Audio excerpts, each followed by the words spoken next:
criminal justice, healing, education. Time to awaken the people.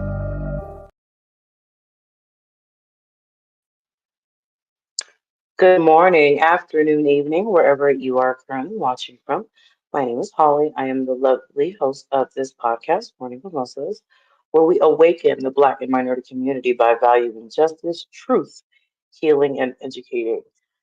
Now, before I start this episode, you guys know how we do here at Morning Mimosas. I'm going to show you guys, a few commercials, but this is also a very serious episode. Every episode I do is a very serious episode, but this is a very serious topic of domestic violence. So, before I get the episode started, I want to give a shout out to an organization here in Aurora, Colorado, because you guys know I'm based here in Denver. There's an organization here in Aurora, Colorado. It takes a village. And if you are in the Denver area and you guys have been a victim of a crime and you guys need help, please, please, please reach out to them. Like I said, if you're in the Denver area and you are a victim of DV, please, please, please make sure you go to them. I got this wonderful information from their program manager named Danielle Taylor, and I just want to say thank you, Miss Taylor, for messaging me and giving me this information. I will post this information on the episode as well in the comments. And if you need this information, please message me. I will also be glad to provide you with this information that you currently see on your screen. So just huge shout out once again to It Takes a Village. Thank you for the work that you guys are doing to help victims of crimes.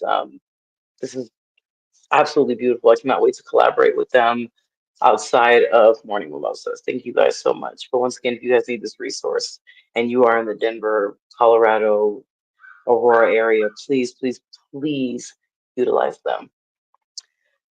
Alrighty, guys, so we're going to get the episode started. But before we do that, you guys know how I like to do things here. I like to make sure you guys get lots of amazing things, whether it be therapy or some good soaps or this wonderful hat from Ganell's Crafts. You guys know I like to give you guys deals. So let's take a look at some of Morning Mimosa's amazing partners.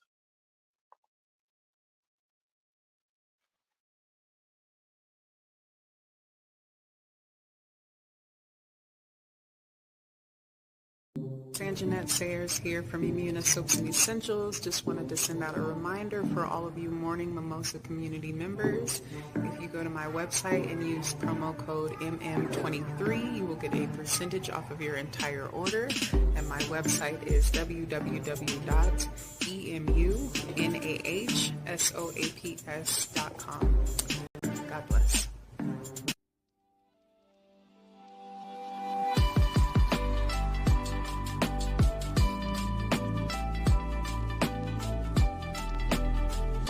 It's Harley Hendricks. I am the CEO and founder of Ganell's Crafts, handmade crafts from my family to yours. Speaking of family, thank you so much, Holly, for your ongoing support of my company as well as this ongoing partnership.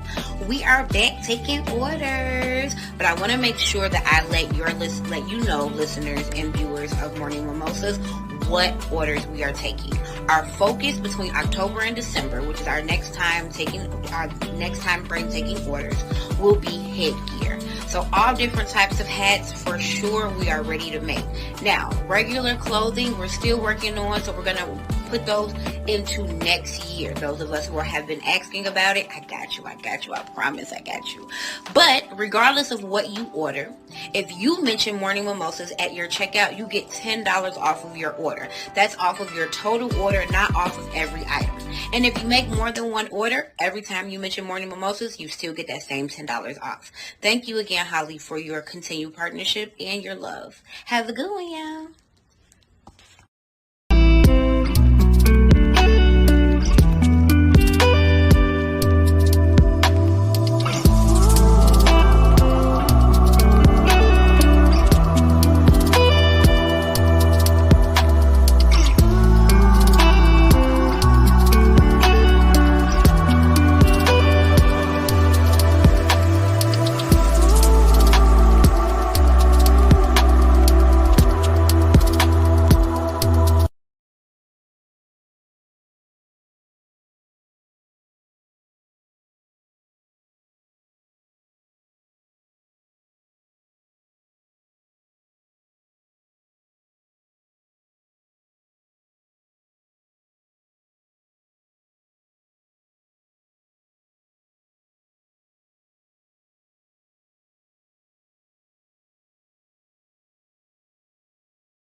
All right, guys. So that was just some of Morning Mimosa's lovely partners. We partner with many, many, many, many others, but that's just some of the few people that we partner with.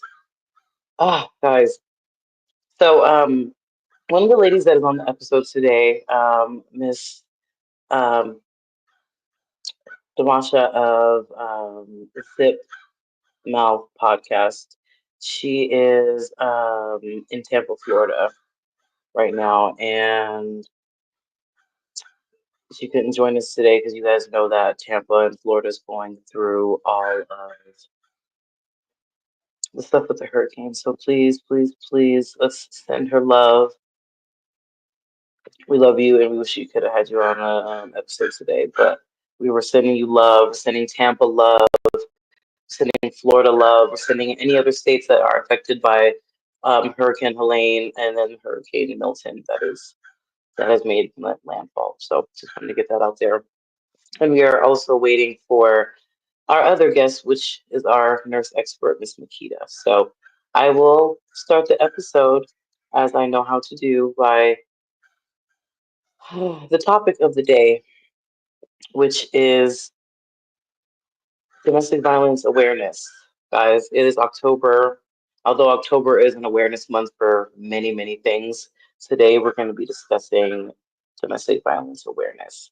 As you guys know, domestic violence is I don't want to call it a thing anymore. It is a tragedy that keeps on happening, yet people are not taking it seriously.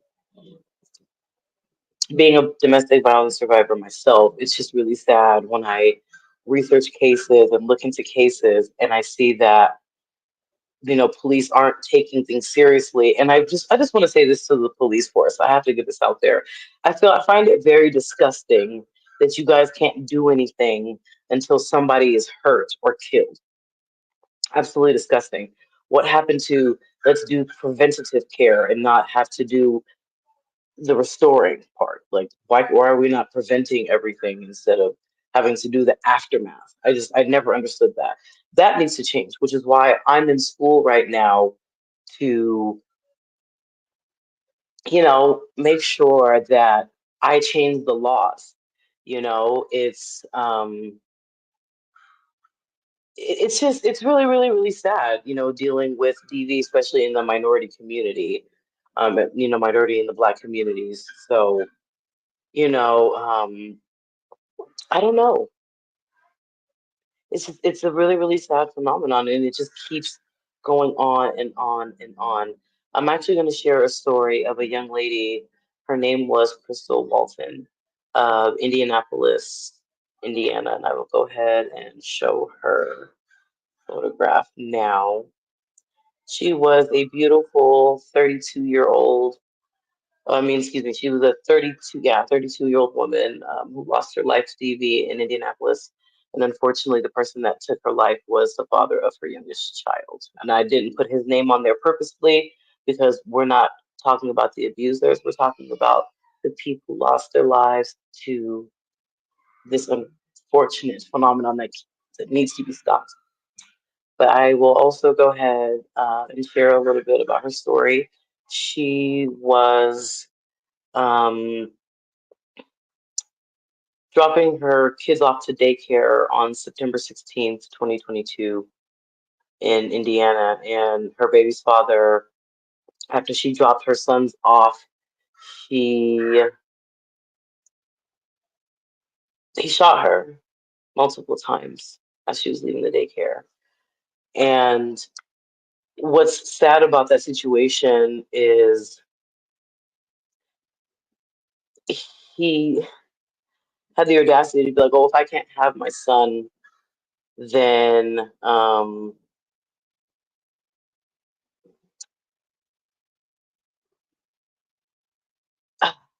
it's just really really sad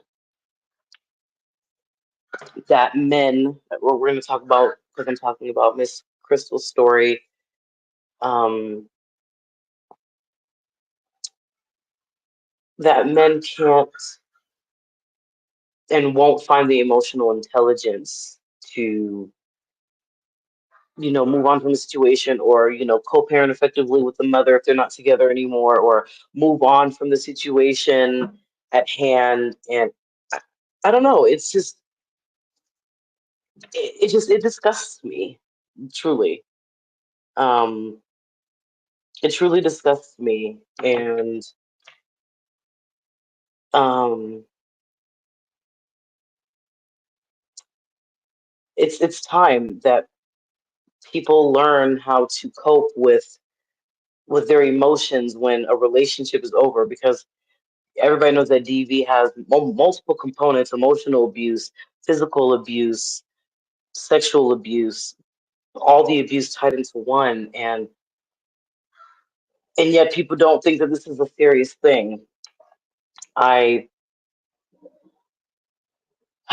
it's like I said, it's really, really sad, especially pertaining to the minority and Black community, because like I said, I'm a Black woman, so I'm speaking on my community specifically at this moment. So um, it's like I said, it's just really, really sad that, us women and men, because I will also mention that, men also go through DV. It's really, really sad that, men can't come forward for help, but we will discuss that at a later time once I have my nurse expert on the show. Crystal had the rest of her life ahead of her, and her life was taken away just because she was trying to move on and be a good mother to both of her sons. And her life was taken away because a man couldn't be rational. And I'm speaking to both men and women when I say this. If you guys are in a DV relationship, please don't think that that's the best that you can do, because it's absolutely not. It makes me sad when I see these DV situations that a woman thinks that a woman and or a man think that, oh, I can't do any better, so this is why I this is why I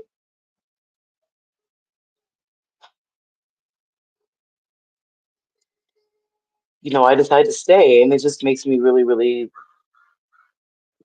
really, really, really sad, honestly. It's just really devastating. But I will go ahead and show you guys a clip that talks a little bit about Crystal Walton's 2022 homicide. And like I said, it's just really, really sad that her baby's father, I will say his name, Orlando Mitchell, he's in custody now. He also killed a prison guard. So it just goes to show you that that man just was just absolutely just Who insane. was dropping her children off say they witnessed the shooting, which was just steps away from the child care center. She tells me they're now traumatized. Parents, neighbors, and employees are all impacted by this. We know that you know the pain, Lord. You know the tears, Lord, that many have cried over the senseless violence. The power of prayer called upon outside the Charity Church Child Care Center. We need you there, Lord. Tears and devastation after a mother of two was gunned down near the entrance. Family and friends identify the victim as Crystal Walton. Understandably, they didn't want to go on camera, but describe her as a great woman and mother who will be missed. For someone to come up and blindside her and shoot her as she's delivering her kids to safety, to find out she's not safe, it's not acceptable. Her death has outraged the community. That was like really shocking and really scary. Taylor Meeks heard the gunshots. This morning I heard about 5 or 6 gunshots go off, and I come outside and it's a dead body sitting on a sidewalk next to this red car, and I'm just like, what? This mother, she was dropping off her kids at this daycare and was shot and killed. Now 2 kids are without a mom.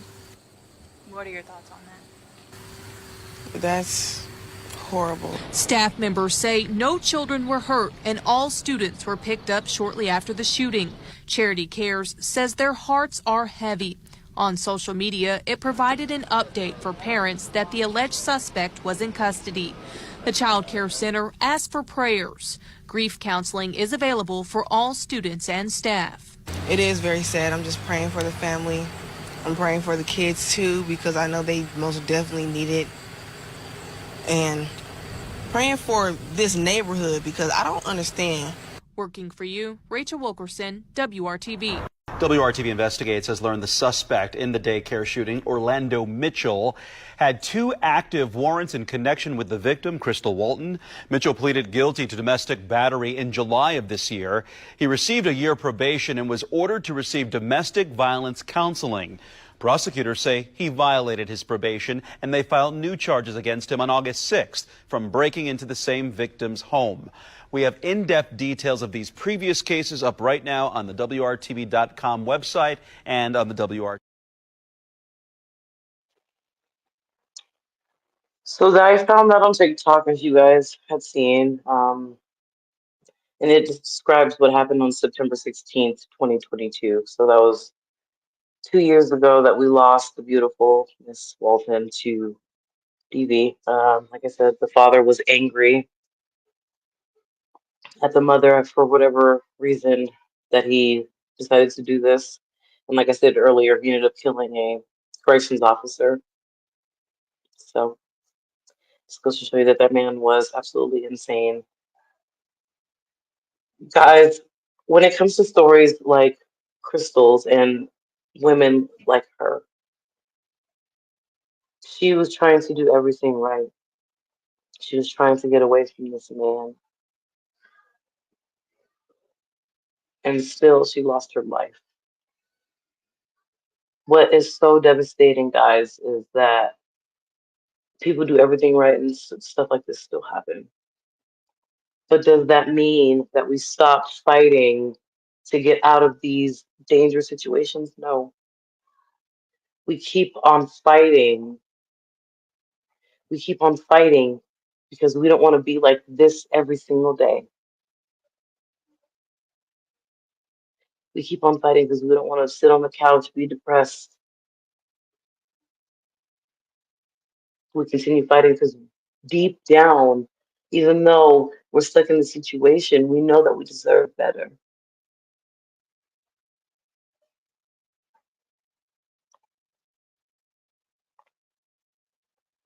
Let's talk about the children who are affected by DV. It says 90%. It says 1 in 15 children are exposed to intimate partner violence each year, and 90% of these children are eyewitnesses to domestic violence. If that 90% doesn't scare you, that kids witness domestic violence and that children are sadly a part of the domestic abuse sometimes, you are a part of the problem. Another reason and another way people are a part of the problem is how people sit by. I get it. Sometimes bystanders get hurt too. But what I don't understand is how people can literally sit back and hear somebody being abused through like their wall, or if they see it walking past or something, and don't even just, anonymous, like, people. We can be anonymous. People forget that. You can make an anonymous phone call that could end up saving someone's life. I get so tired of hearing stories like a woman gets murdered in her home, and then the police go and talk to the neighbors about the case, and then everyone's like, "Oh yeah, I heard crashing and screaming all last night." Didn't think to call the police. Anything to possibly save that woman so she could have lived another day. She could have fought another day. No, we didn't think about that. It's sad when people hear these things and don't say anything, whether it's a single woman or if you know that woman has children. As a society, we also have to do better when it comes to DV. A lot of us like to turn a blind eye. And we can't keep doing that. I will share my story of DV. Unfortunately, I've been in multiple DV relationships, which is very sad.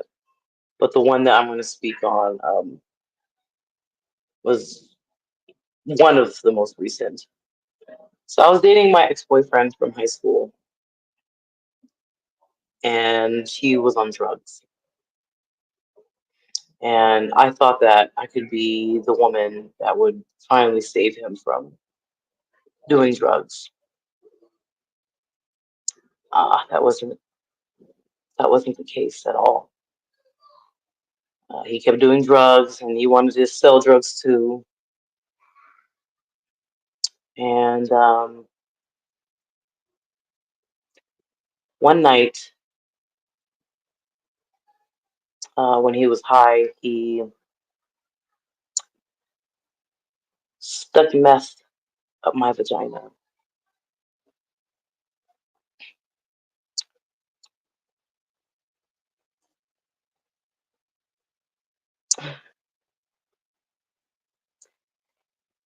Whew. Yeah, he stuck meth up my vagina, and I didn't like. I didn't like that. I was asleep when that happened, and I woke up feeling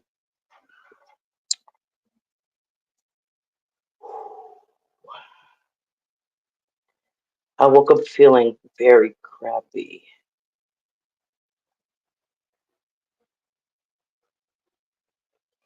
And then he had told me he put meth in my vagina.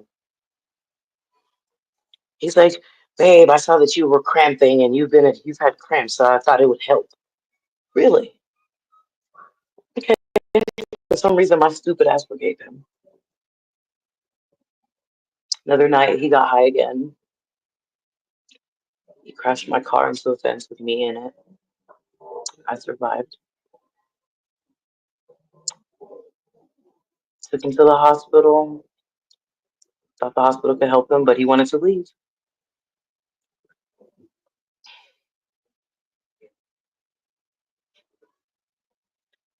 Forgave him again.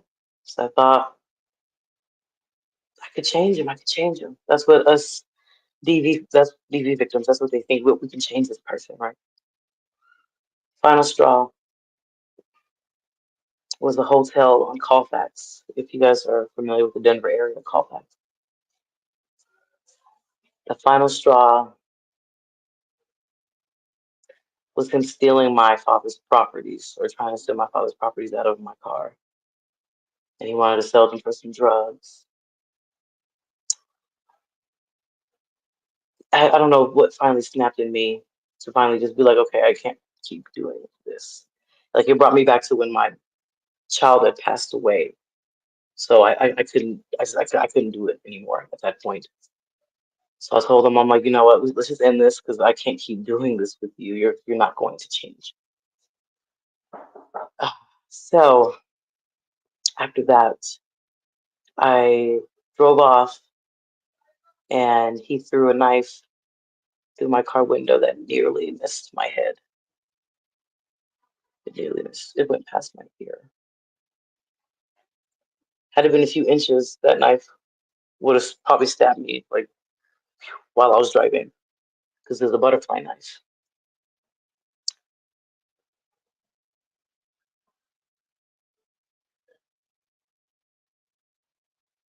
Not gonna lie, after that attempt, I did try to run him down with my car.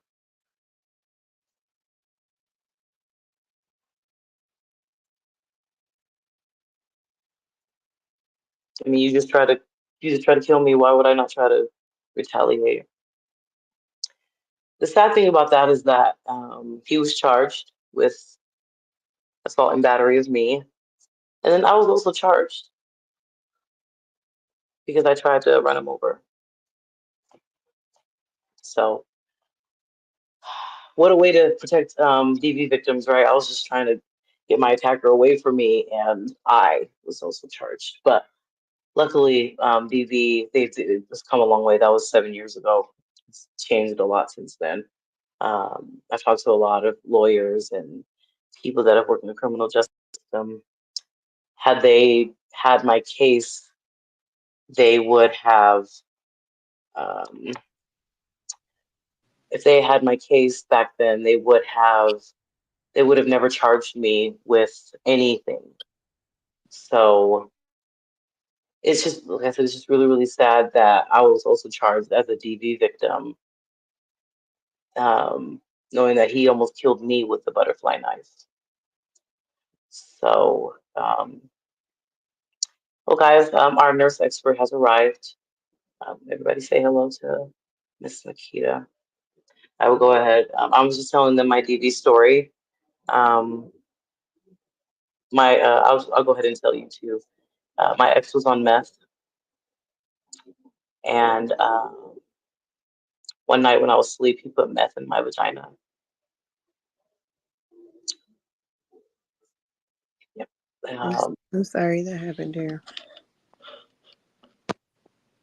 And then he tried to kill me he tried to kill me in the car. He crashed my car when he got high again. I survived the car accident. And then the last thing I just told our viewers was when I was finally done, he threw a butterfly knife at my head while I was driving and it nearly missed. Oh my gosh. And then I was charged too because I tried to run him over. Um, Well, I'm very sorry that you had to experience that. I'm grateful that it didn't kill you, um, because you wouldn't be here to share your story.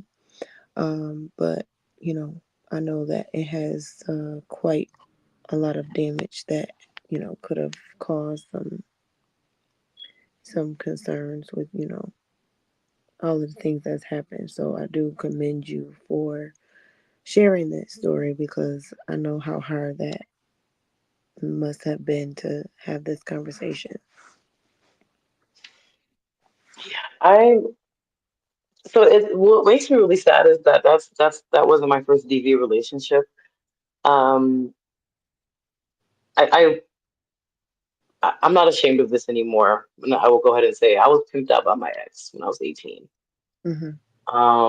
And he abused me the same. He would pull my hair. He would rape me if I didn't go and get money for him, and then he'd rape me if I didn't get enough money for him.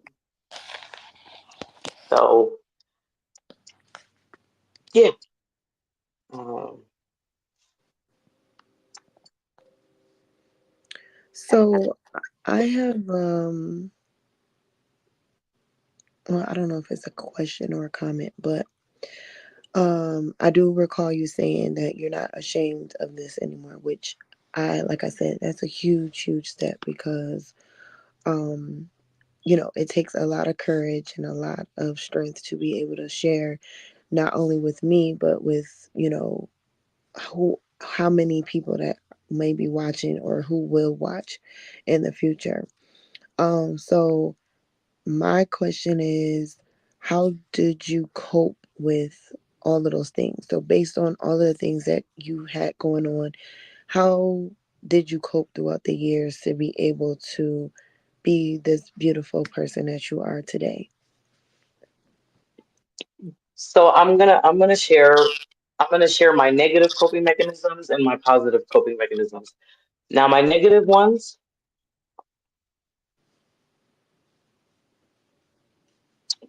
popping pills sometimes,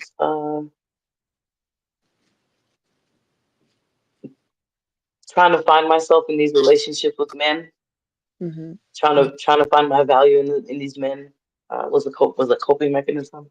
Because Mm-hmm. I thought if one man valued me, maybe the other ones might value me too. Mm-hmm. Um, oh, and then trying to commit suicide.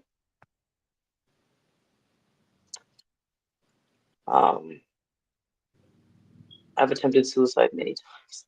Mm-hmm. Um, so yeah, that was my way of coping. I did not like myself. I thought I was very unworthy because I've never, and I'll be the first one to say I've never been in like a loving relationship where the man actually loved me for real. Mhm.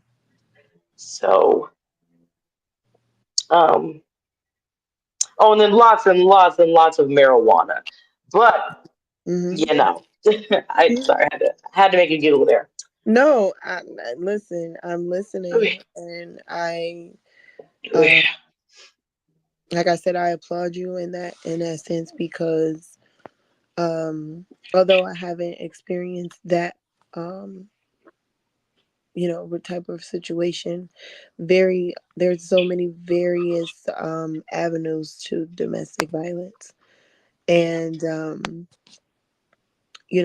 there's no easy way to have conversations. There's no easy way to discuss it, because although physically it is damaging to the person, mentally and psychologically, verbal, you name it, those all are part of it. Um, like I said, I'm very, very, you know, proud of you for having the courage, because some people may not ever have the courage because they are ashamed, or they feel like people are judging them and things of that. But someone needs to hear your story, and I think we've had these conversations on a couple of the other episodes as well, on just various topics that we discussed. And I feel like similar to what you were saying was, you feel ashamed about whatever your personal journey is, and you feel like people are going to judge you, or you feel like people are going to have these things to say about you to make you look in a different light. But I'm here to say to you that you wouldn't be who you are, despite all of those negative things that have happened in your life. That doesn't define you. That doesn't make you who you are per se, as this whatever person that other may perceive you as in that negative light. But it also gives you the courage and the strength to be able to help someone who may have a similar situation, or who may be going down the wrong path. You having the opportunity to come on here and share with the world to whatever you've been through. Um, that is huge. That is huge for so many different things and so many different reasons and so many different women and men that may need to hear you. Because let's be clear, it does not define just one sexual orientation, not just Yep. one. There's so many different reasons and people that have experienced these same or similar types of situations. So we don't want to single anyone out, because it's not just specific to um, any one person. So I say all of that to say is that I personally haven't experienced any physical to that degree, and more so of relationships of a lot of arguing, a lot of fighting, a lot of um just chaotic type of energy, and so that is still considered and categorized as domestic violence, because Yes. you know there was a lot of psychological things that have happened in my previous relationships where, like yourself, you feel like, it's all my fault. Maybe if I wasn't, speaking my mind, or maybe if I didn't say these things, maybe this person would still be with me, or maybe this person will still like me. And when you come to the realization that there is whatever you do or say is not going to change what that person is going to do or what they want to do, then things start to look a little bit more positive, because you know being almost 40, in my early 30s, in my early 20s, like you said, you look at different avenues of a relationship of, okay, this person values me based on this, or I value this person based on that. But we never tend to talk about what we bring to the table as women, or what we bring to the table as, even as a man, or whomever you are in that relationship. We never talk about what we are doing to bring that added value. And I think that is a lot of things that get misconstrued in relationships, is that we're searching, that person is searching for something within the other person, but that other person is not going to fulfill them, because whatever you're searching for, you have to be able to get it within yourself. And I feel like that is why a lot of things, kind of turn left in relationships and can lead to domestic violence, amongst other things, is because we force so much on somebody else, or our expectations are on someone else, and we don't give ourselves that amount of weight.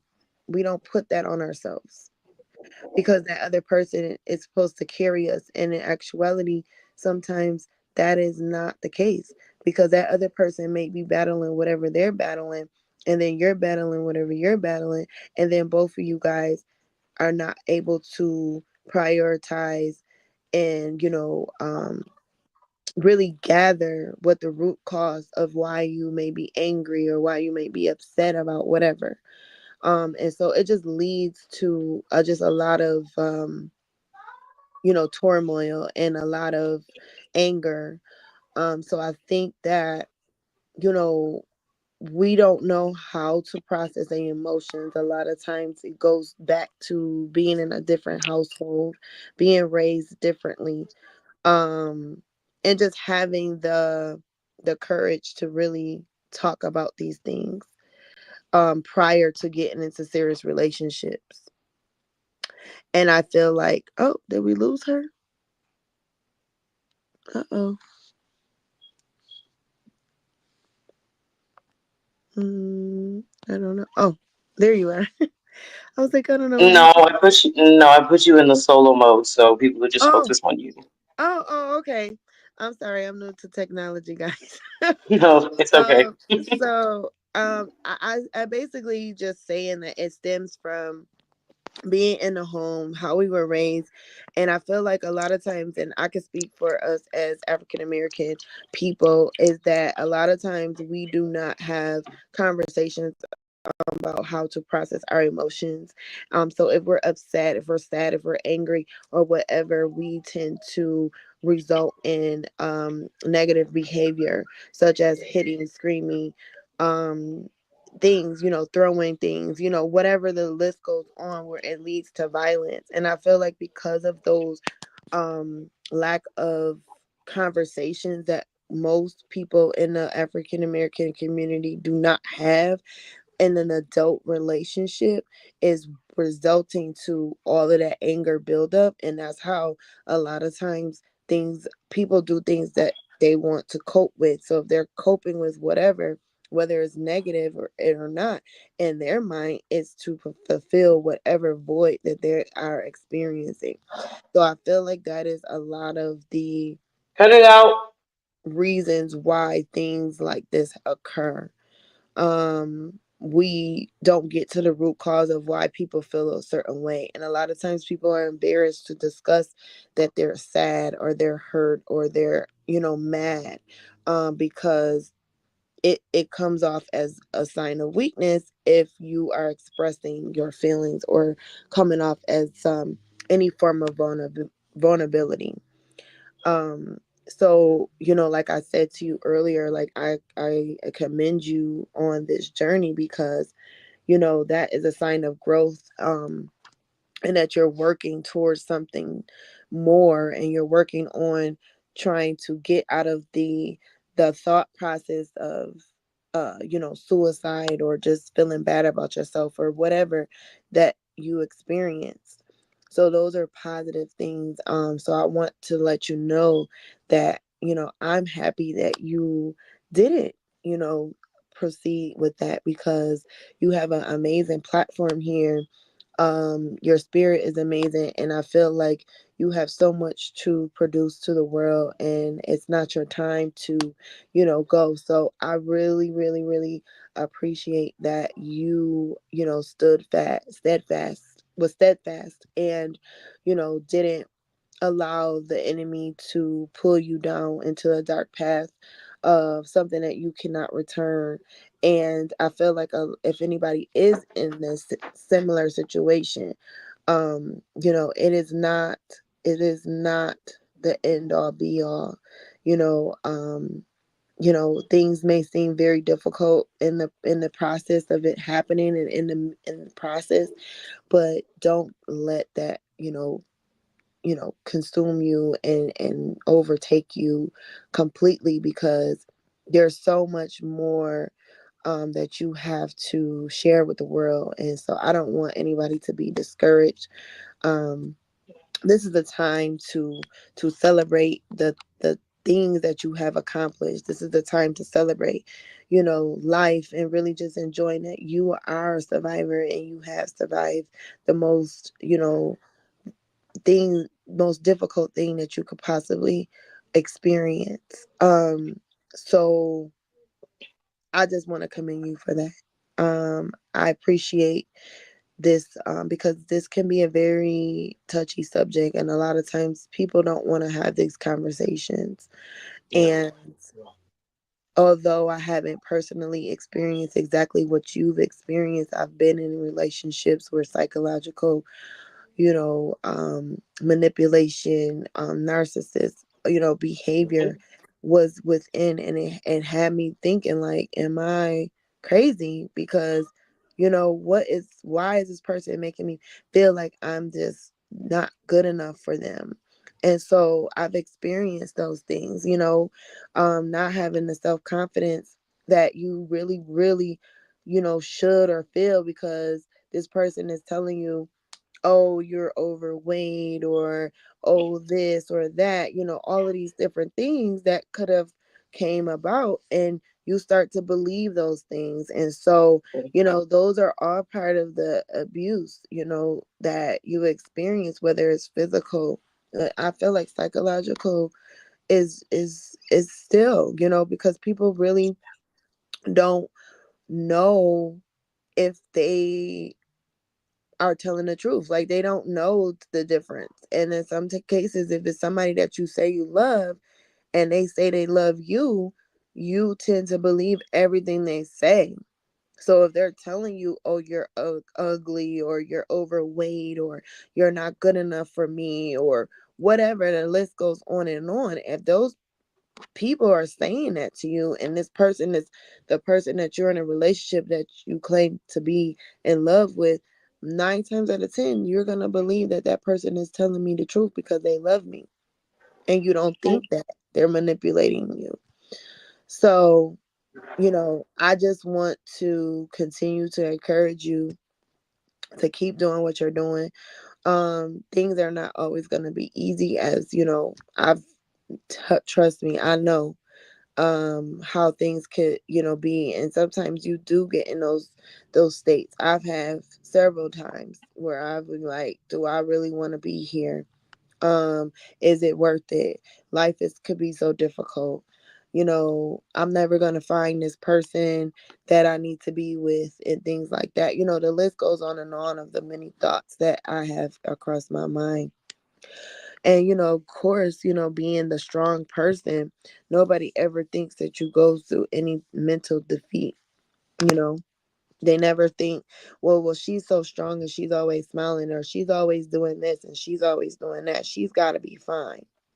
But nobody ever takes the time to really have those conversations, because there has been several days I was not fine. Several days I was not okay. And you know what it is? It's the oh, black women are strong. Mm-hmm. Yeah, the black women are strong. We don't feel pain. For some reason, society deems this. I don't know when they did it, but they Right. deem that for some reason, black women, we're just the strongest, Right. and we are strong. Right. Wh- I'm not going to take that away from us, but I just don't like the fact that we're deemed strong, that we don't need help mentally sometimes or anything of that nature. I just wanted to say that because that part bothers me.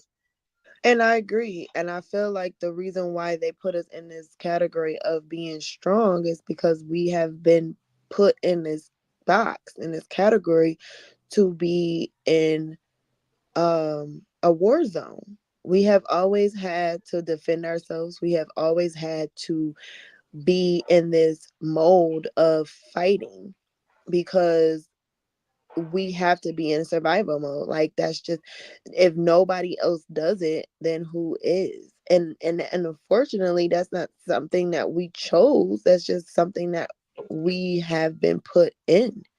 We have been put in this role of survival. We have been put in this role of having to do everything by yourself, whether you're mentally sane or not. And then when you get to a point where you mentally can't take it, now you're crazy because I've been telling you multiple times that I can't, I need this assistance, I need this help. And oh, you're fine, you're fine, you're fine. And like I said, this all stems down to resulting to violence. If somebody is saying that they can't take it or whatever they got going on, it's only so much that a person is going to be able to deal with. And a trauma bond. People are so linked to each other because they are traumatized. They just bond with each other because they relate to each other's trauma. It's not a genuine bond, it's a trauma bond. And I feel like people don't have those conversations because you've been abused, you've been, assaulted or whatever. People just expect you to just get over that because it happened so many years ago. You know, Oh, that happened like 2020. That happened in 2000 and whatever. Oh, that was like 8 years ago. you know so many children have been abused. um and like I said, it's a cycle. If you see your family or somebody in your immediate family that has experienced some type of domestic violence, 9 times out of 10, not always, but you're going to have some type of experience because if you've never been able to decipher or differentiate the two, then as an adult you're going to think that that is the normal type of relationship. That's a sense of normalcy to them because that's what they see. Kids are like sponges. If you teach them this is the way, they're going to grow up thinking that this is the way because this is what my parents did. So this got to be love. exactly. Ooh. Okay. So I wanted to share this with you, and then I wanted to Mhm. get your opinion on it. Mhm. I'm gonna read it to our viewers. So by intentionally denying Black people access to economic opportunities, the ability to build intergenerational wealth, healthcare, education, and a sense of safety from government systems, racist policies, increase the prevalence of risk factors for domestic violence. Hmm. What do you think about that phrase? And that's from the National Coalition Against Domestic Violence. That's deep. Yeah, it is. It's deep. And I think that it has a lot of truth in it because it's like I said, it's more so like putting us in this box Yes. because they already see us as being violent people, Yep. no matter what the circumstances, no matter what. But they're not looking at the contributing factors, how hard it is to be able to live peacefully. I was watching a movie, which is crazy. I watched it the other day, And I never knew that they remade Cheaper by the Dozen with Gabrielle Union, and I forgot the other guy that she was in the movie with, and he was a white guy. So she had two kids with a previous marriage. He had a kid, two kids, and then they had their twins and things like that. And the father said the father of Gabrielle Union, who played her husband, said something as far as his son is concerned, being that black, child, even though he's in a biracial family or whatever.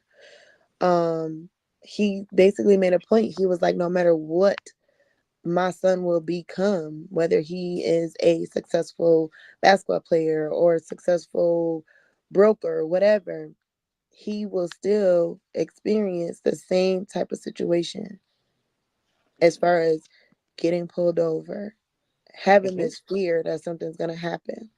And he was telling him, no matter how much, you are close to my son or whatever, you will never experience what we experience. And he made such a valid point because he said, you're right. I don't know what that feels like. But I say all of that to say is that we have so many stigmas against us, not only with um our our color, but our social economic status, Yep. um our family line of things. Like the list goes on. It's so many targets against us.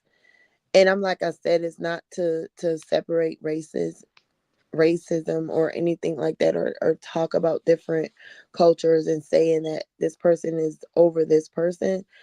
But I feel like it's so much that contributes to domestic violence when it comes to someone of color. Yep. Absolutely. So, and like I said, I can only speak for us as a people because I am a woman of color. And so Right. I feel like, ideally, it is looked at as a problem because there's other cultures and other races that experience domestic violence, but do they really see them in that same light that they may see us in? Right. And so that's something that also I feel is hard if you are experiencing domestic violence, because the law enforcement does not give us the comfortability of being secure and protected. So that's another thing, you know. So it's so many different things is um that could be causing this person to feel this way because they don't feel like they have anybody that's in their corner, because we have seen so many different things of, well, if I protect myself, if I'm going through this abuse and I protect myself, then I can get in trouble because I protected myself. Because then they could look at it as, oh, well, she did this to do this. But it's like, but what about all of these years or all of these days that I was suffering this way and nobody came to help? You Right. know, there's so many different things. So it causes them to be scared and say, well, I'm not going to call. So I'm just going to take matters into my own hands. I mean, we've seen movies all the time about people getting abused and how they try to go to get help and they get ignored. And then what happens? Either they're going to take matters into their own hands, or they end up dead, or they end up missing, or they end up something, you know? And so Speak on it. Speak on it. a lot of people don't want to have these conversations, but it goes and ties into how we perceive our law enforcement, just the neighborhood, everything that's surrounding us.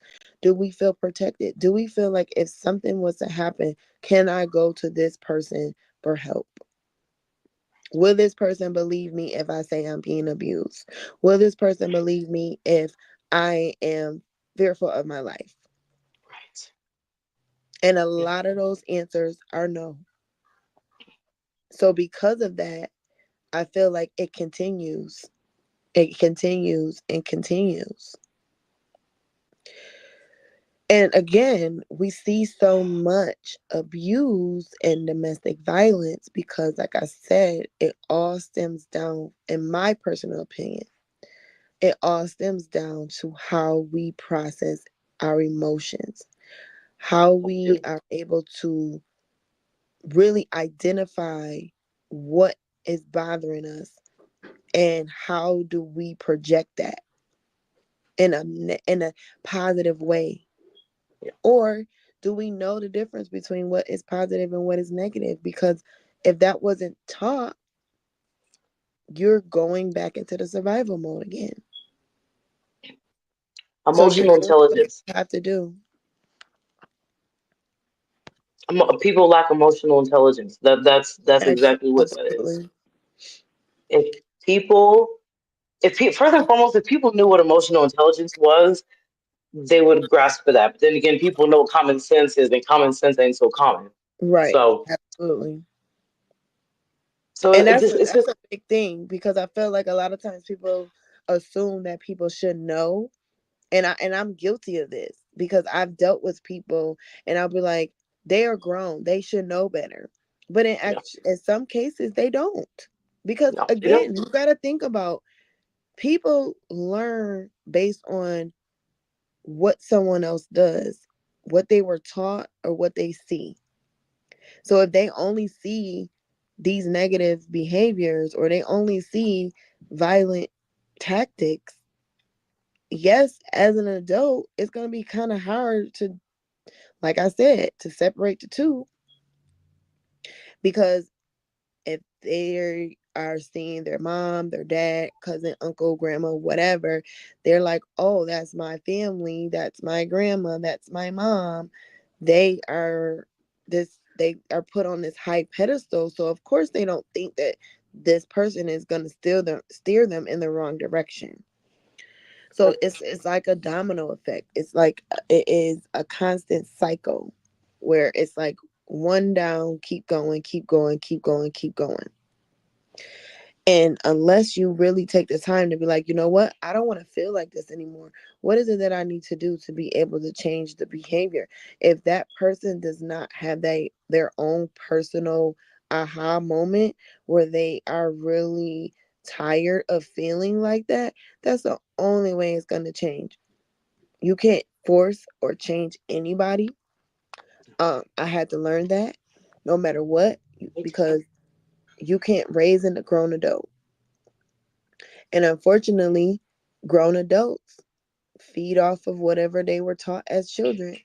And that is how they become more toxic as adults. And it just trickles down to the next generation because nobody has these serious conversations and really want to discuss, well, how are we coping positively about the things that's happened in our lives?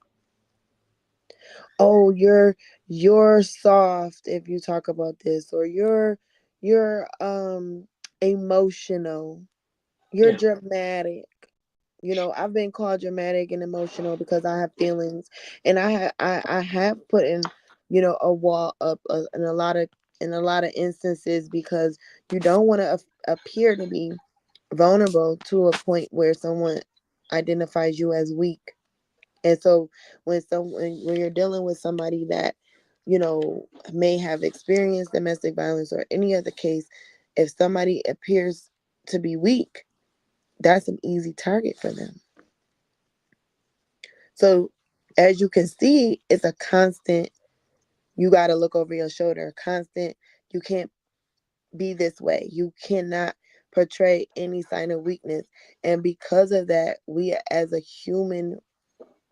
humans have so much fear of looking weak. So because of that, there's so many different things that we do to try to show otherwise.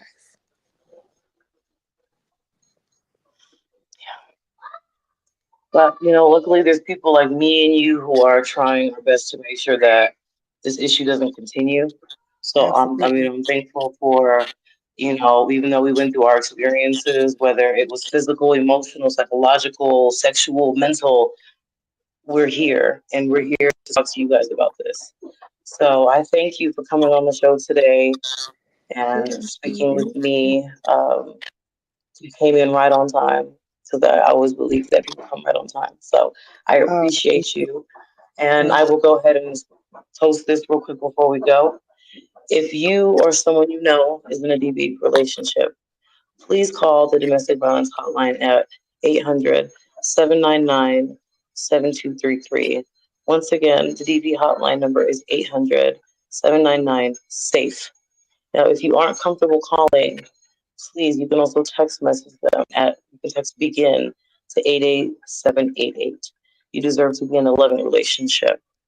I didn't mention this, but if you guys also go on the domestic violence website, you guys can also report on there. And they have a very nice feature that if you believe that your abuser is nearby, you're able to double click the X out of the website and it'll take you right back to the Google homepage. So you guys are able to report safely.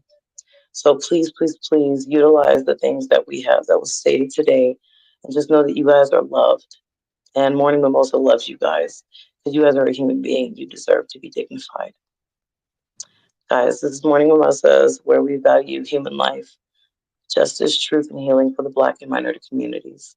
Until next time, we love Nurse Makeda and we love y'all too. That's all. bye bye.